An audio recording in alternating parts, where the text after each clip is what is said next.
বাংলাদেশের ফুটবলকে যদি বলা হয়ে থাকে আমেরিকান কোনো উপদ্বীপ, তাহলে জামাল ভুঁইয়া হলেন সেই গল্পের কলম্বাস। বিদেশের বিলাসী জীবন কিংবা জাতীয় দলের হয়ে দুনিয়া কাঁপানোর সব সম্ভাবনাকে একপাশে রেখে লাল সবুজের জার্সিতে ছুটে আসা, ধুঁকতে থাকা দেশের ফুটবলকে জোড়া লাগাতে সবটুকু উজাড় করে দেওয়া, এই এক জামাল ভুঁইয়ার সাহসী সিদ্ধান্তেই বদলে যেতে থাকলো ফুটবল।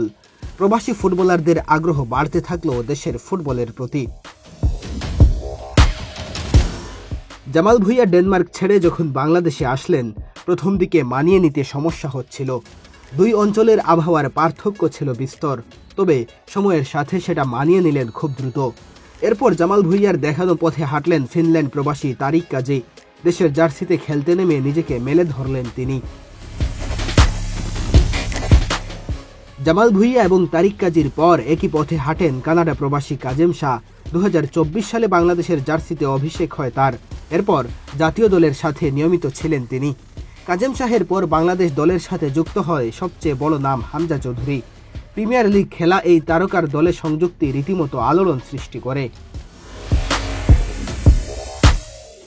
হামজা খেলেছেন প্রিমিয়ার লিগের দল লেস্টার সিটির হয়ে, জিতেছেন FA cup, FA community shield.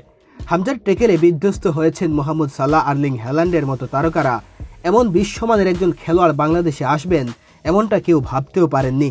তবে সবার ভাবনাকে ভুল প্রমাণ করে হামজা লাল সবুজের জার্সিকে বেছে নিয়েছেন। সব ঠিক থাকলে ভারতের বিপক্ষে ম্যাচ দিয়েই তার অভিষেক হতে চলেছে।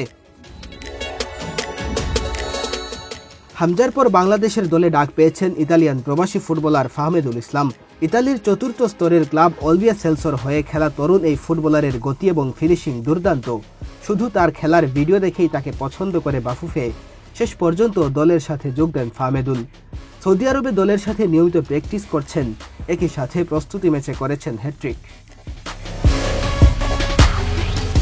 অনেকটা চ্যালেঞ্জ নিয়ে যে সিদ্ধান্ত নিয়েছিলেন জামাল ভুঁইয়া, তার দেখানো পথেই ছুটে এসেছেন আরও 4 প্রবাসী ফুটবলার। হামজা এসে সেই দলের পাল্লা শুধু ভারীই করেননি, দক্ষিণ এশিয়ার সবচেয়ে দামি দলেও পরিণত হয়েছে বাংলাদেশ। হামজার আগমনের পর প্রবাসীদের আগ্রহ বেড়েছে আরও কয়েক গুণ। বাফুফেতে আবেদন করেছেন আরও অন্তত 14 জন প্রবাসী ফুটবলার। বাফুফেও তাদের ব্যাপারে ইতিবাচক সাড়া দিয়েছে। সব ঠিক থাকলে প্রবাসীদের হাত ধরেই বাংলাদেশের ফুটবলে নতুন দিনের সূর্য উঠতে যাচ্ছে। মেহেদী হাসান তালহা, বাংলাদেশ প্রতিদিন।